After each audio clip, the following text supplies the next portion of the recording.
Bismillah ar-Rahman ar-Rahim. Alhamdulillah wa salatu wassalamu ala Rasulullah. We continue reading from Imam Al-Ghazali's Mizan al-Amal, the Criterion of Action. And during the last session, towards the end of the last session,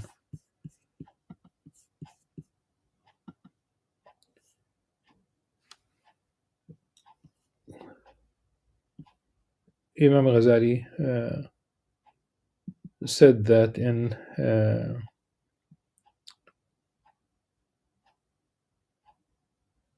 relation to the knowledge,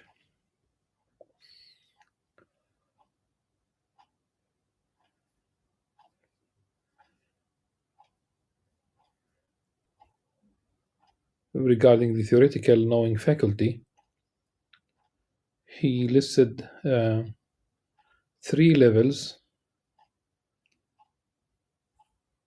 We spoke about 2 of them. The first resembles the infant's ability to write. The infant has the potential in potentiality, but it needs, of course, to be actualized.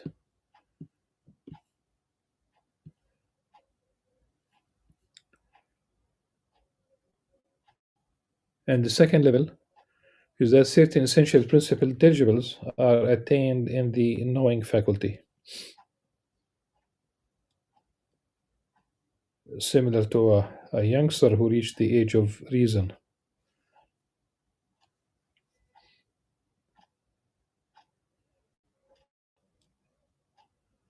The third level, Imam Ghazali said, is that all the acquired intelligibles are attained in actuality, so that the knowing faculty serves as a repository for them that the person can consult whenever he wishes, and where they will be retained for him when he is finished with them. This is akin to the state of the accomplished skilled scribe who is not engaged in the act of writing at the present moment, though he is completely prepared to do so at any given instant. This is the end of the human degree, though there are countless further degrees within this level, which differ according to the amount of the intelligibles and whether they are noble or base, and the way in which they are attained. So before we continue, so the third level is all the acquired intelligibles, so that the knowing faculty serves as a repository for them that the person can consult whenever he wishes. Now, Imam Ghazali gave an example which might not be for us today, which might not be, which might not serve the purpose as an example about the intelligibles, because he did mention here the example of the scribe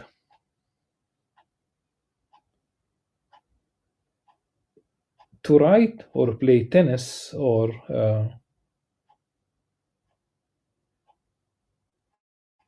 to swim, or so if you know how to swim and you stay away from water for 30 years, 40 years, you'll still be able to swim.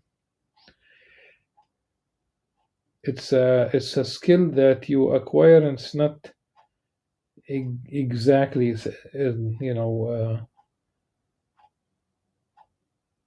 it's acquired, but it belongs to a different category. But it's true that the intelligibles will be there. It will be there. So the third level is that of all the acquired intelligibles that are attained in actuality. Okay. Now, when he said about these, this is the end of, this is the highest. This is the end. This is the highest of the level of that human beings could acquire without divine intervention. They might be attained through divine inspiration or study and acquisition. They might be attained quickly or slowly.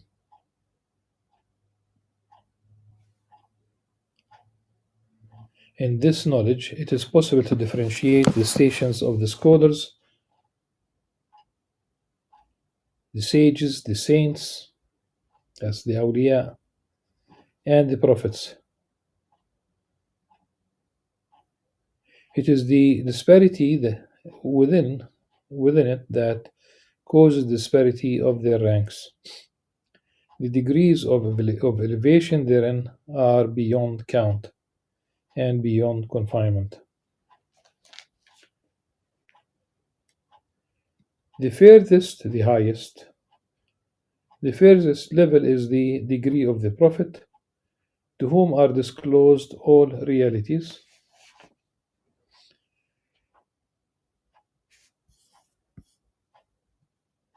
or most of them, without any pursuit or endeavor on his part, but rather through divine unveiling at lightning speed. Of course, lightning speed is a metaphor for uh, how quick it could take place. The actual wording in Arabic is في أسرع وقت, as quick as possible. But of course, we know that there are certain things that were not open. Their knowledge was not open to the Prophet ﷺ, like the hour in the hadith of Jibreel alayhi salam. And we know very well that in Ayat al-Kursi we have part of it indicates that not everything is open for humanity to know. Cumulative, وَلَا يُحِيطُونَ بِشَيْءٍ مِّنْ عِلْمِهِ إِلَّا بِمَا شَاءَ, only that which Allah subhanahu wa ta'ala wills.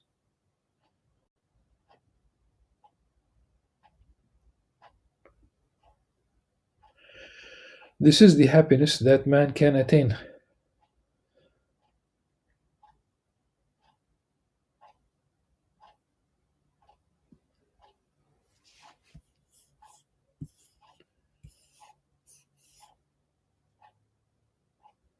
Which brings him nearer to Allah subhanahu wa ta'ala.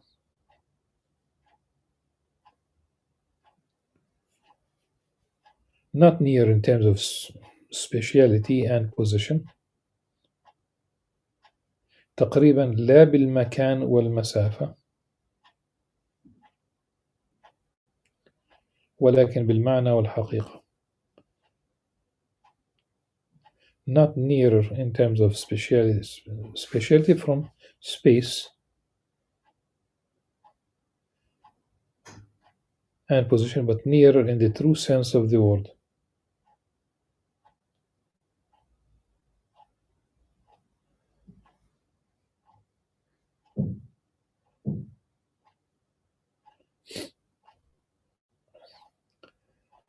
This could also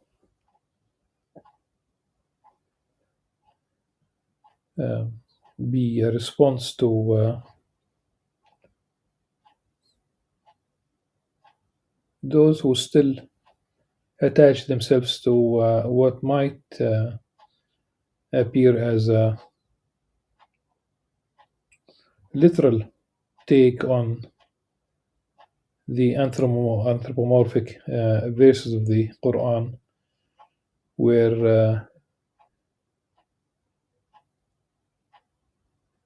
And of course, this cannot be reconciled with the Islamic worldview, with the fact that nothing is like unto him, laysa kamithlihi shay. And they need to interpret these verses metaphorically, allegorically.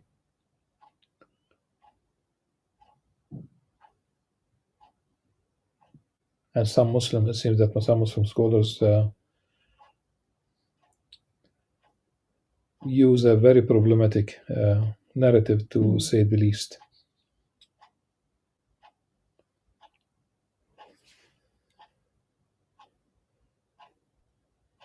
Yet, propriety demands that all efforts to express the station be given up, for it has led some people to make claims of unification beyond mere nearness.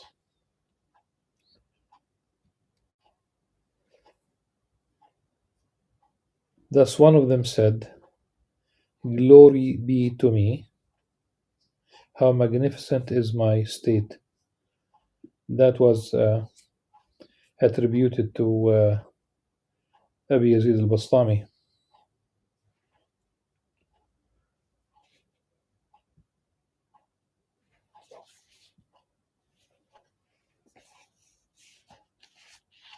And the other said, I am the real, I am the real, أنا الحق.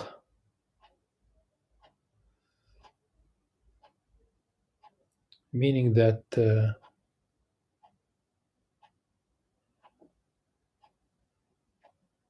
it has been attributed to Al-Hallaj, of course.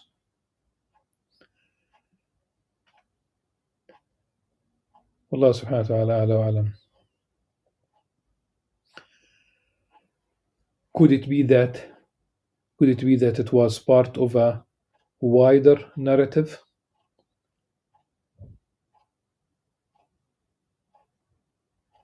And people were selective?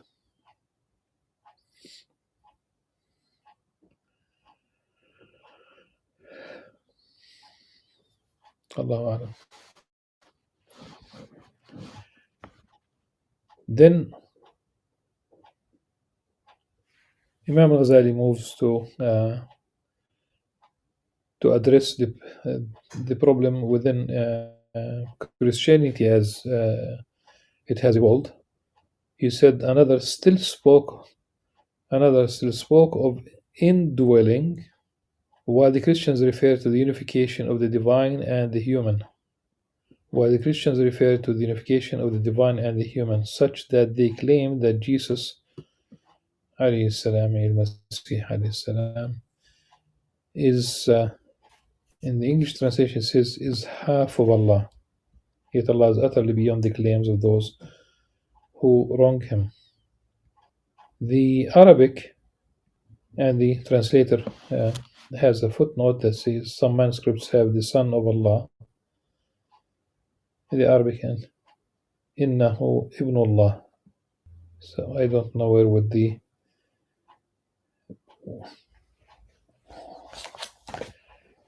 if one is going to speak of numbers, then the Trinity would be more appropriate, and Jesus Christ, peace upon him, would be in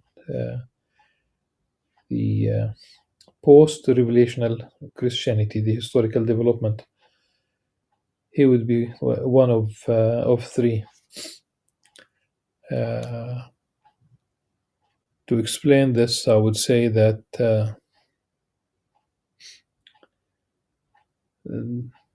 there was an exhibition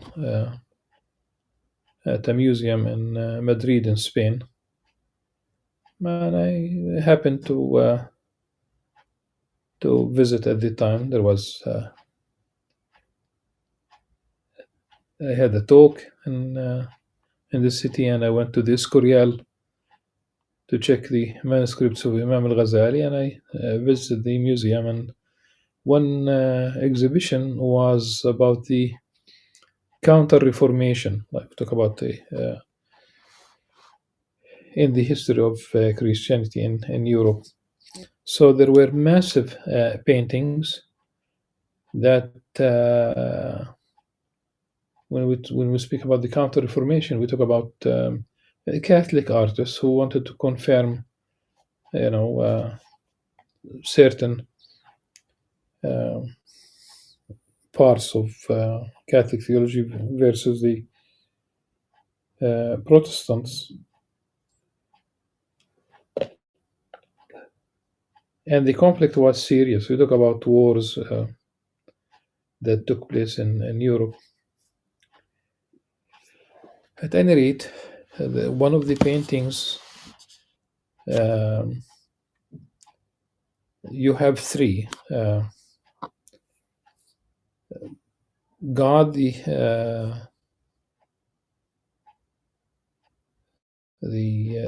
the Father, and we should basically go back to this notion. How do we know this? He's always presented as an old man with a gray white beard, if you will, and the younger one was Jesus Christ, we saw in him, and the white dove representing the Holy Spirit. And there was a deceased monk, priest, and the apparent theme of the painting was like the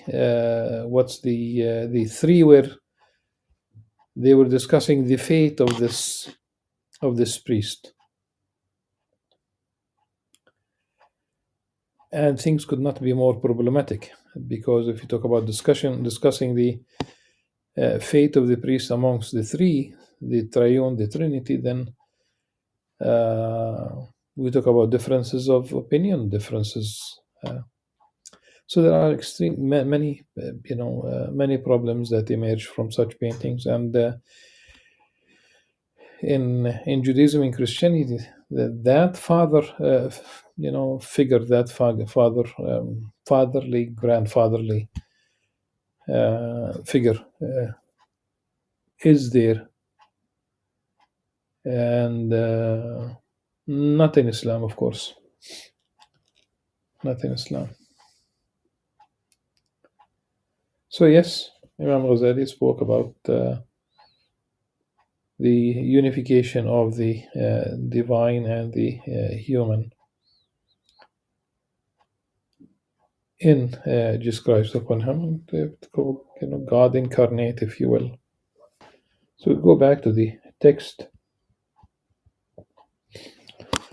Yet Allah is utterly beyond the claims of those who wrong him. In sum, the stations of the wayfarer fares to Allah are countless, and each wayfarer only knows the station he has reached on his journey. He knows the stations that are behind him, but with what is ahead of him, he can only guess and hold to his faith in the unseen. Thus, only a prophet can know the reality of prophethood. A fetus cannot know what is to be an infant, nor can an infant know what is to be a reasoning child. Rather than reasoning, I would say a discerning, because it's about mumayyiz. It's some kind of reasoning. It's true, but Imam Al-Ghazali, because the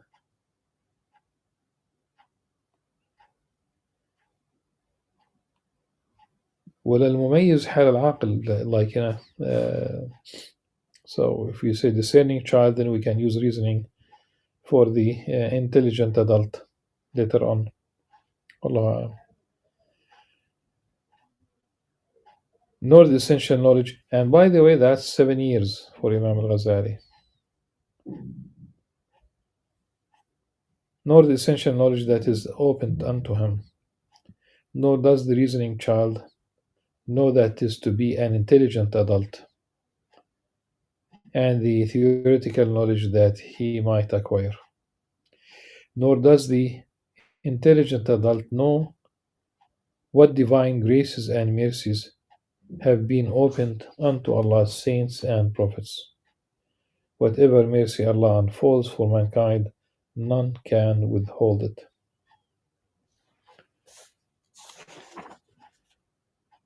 ما يفتح الله للناس من رحمة فلا ممسك لها. This mercy is apportioned according to the dictate of divine beneficence and not guaranteed to anyone. Nevertheless, it is essential to prepare oneself to receive this mercy by purifying the soul and cleansing it of turbidity and pollution. The, the very last phrase of the previous paragraph, this mercy is apportioned according to the dictate of divine beneficence. Okay.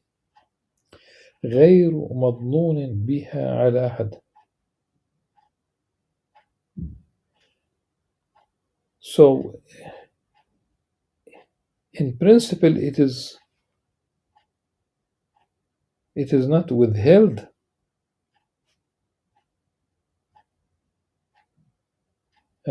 from anyone, except that one needs to prepare himself to herself, of course,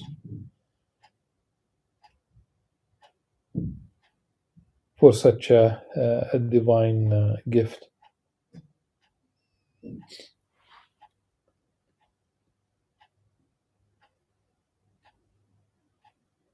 Nevertheless, it is essential to prepare oneself to receive this mercy by purifying the soul and cleansing it of turbidity and pollution. The only thing preventing a color image from being printed onto dirty iron is that the dirt and rust on the iron act as a barrier to it. And so it must be polished clean so that the dirt is removed and it becomes smooth and clear.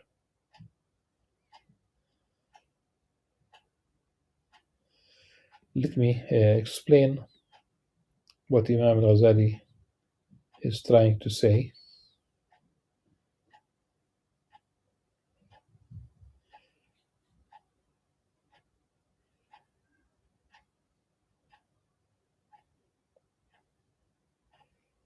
Imam Al-Ghazali says, if you polish the iron enough, it will reflect the image like a mirror. That's what Imam was trying to say. Okay, that's really the one level. The other level is that if you polish the heart, it would reflect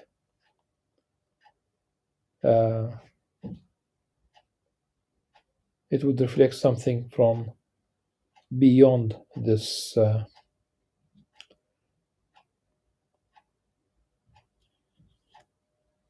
universe. A polished heart would reflect the reality of things, but also beyond.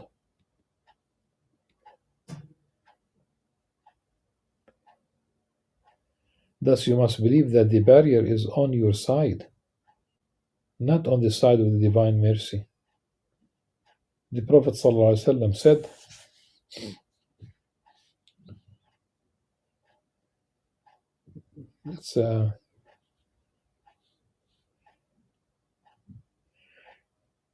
throughout the days of your lives, your Lord sends gentle breezes. Present yourselves to them.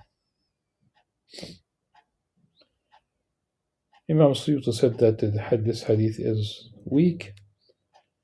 Nevertheless, I think the meaning is sound, that one should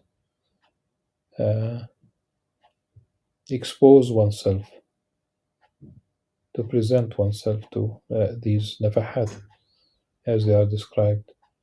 He further described the tremendous magnificence and generosity that comes from that side by employing the most direct expression of desire and yearning, saying, every night Allah descends to the sky of the world when the final third of the night remains and says, is there anyone calling that I might answer him? Is there anyone seeking mercy that I might grant him mercy?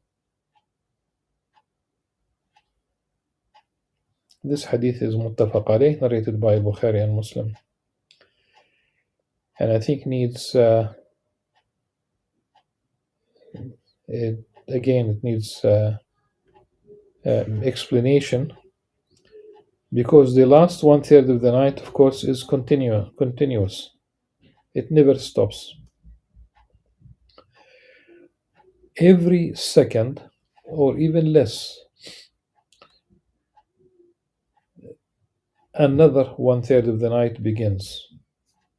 Remember that, though it's not 1 second, and during Ramadan, the sun sets, let's say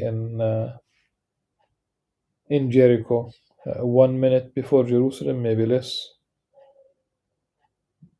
Then Jerusalem, a minute later. Then on the shore of the Mediterranean, all these cities, another minute.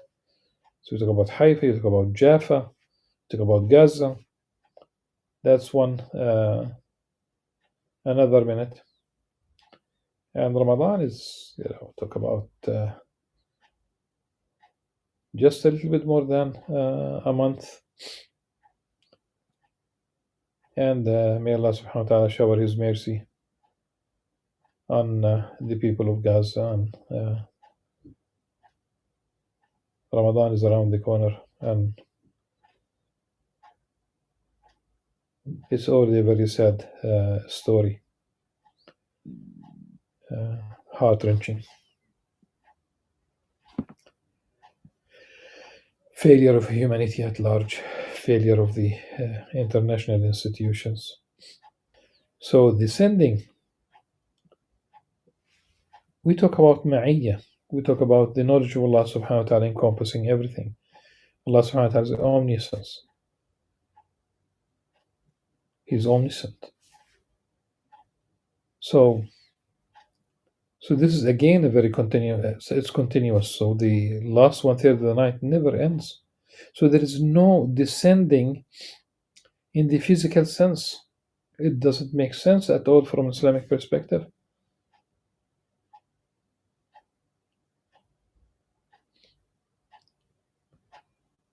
There shouldn't be any physical, because if you talk about descending, then on the human level, that's you are leaving point A to reach point B and back to A. If you think that is going to take place the next night and the next night, it's ongoing. The last one third of the night never ends, and this ma'iyya also never ends during this time. But it's a time for people. It's time for people to seek the mercy of Allah subhanahu wa ta'ala, to worship Allah subhanahu wa ta'ala.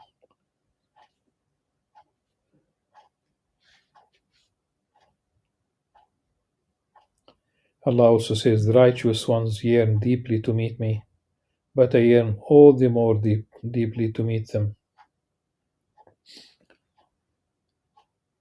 This is not a hadith at all. Okay. But the next one, which is really muttafaq alayh, narrated by Bukhari Muslim, reflects that the meaning without having a problematic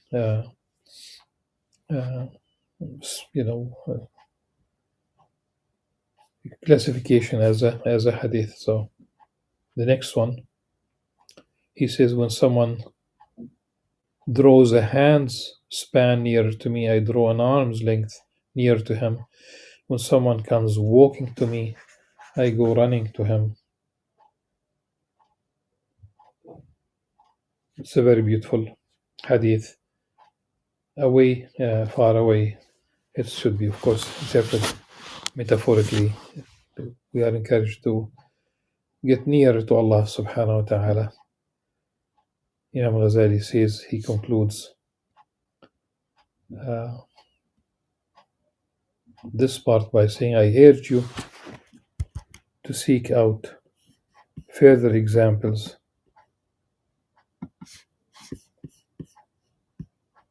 I urge you to seek further examples of this in the Quran and the tradition, for they are replete with them.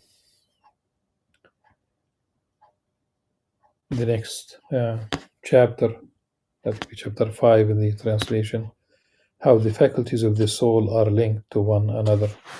Inshallah, we'll be dealing with this tomorrow. Until then, بإذن الله عز وجل سبحانك اللهم وبحمدك نشهد أن لا إله إلا أنت نستغفرك ونتوب إليك. والسلام عليكم ورحمة الله وبركاته.